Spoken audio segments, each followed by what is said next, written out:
टोली सुनो सुना तो कागज जाता काबे कसिया कहा बैठो सब पर गाँव गया ना हाँ सुखार सुखार बिही के पेड़ देखे रहा यार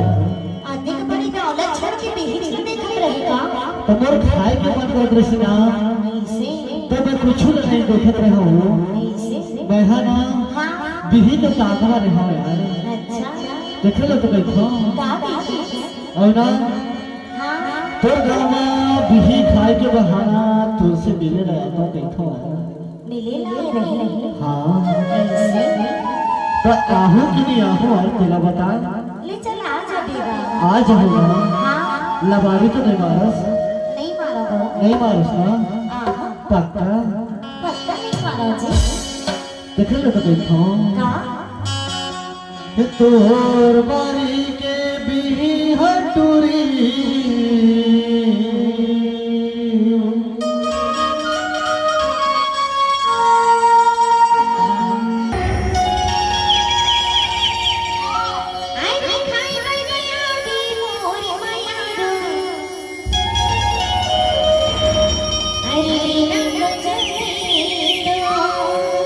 और सुनो सुना बिही खा के बहाना जब बनाओ ना हाँ तोर से अटका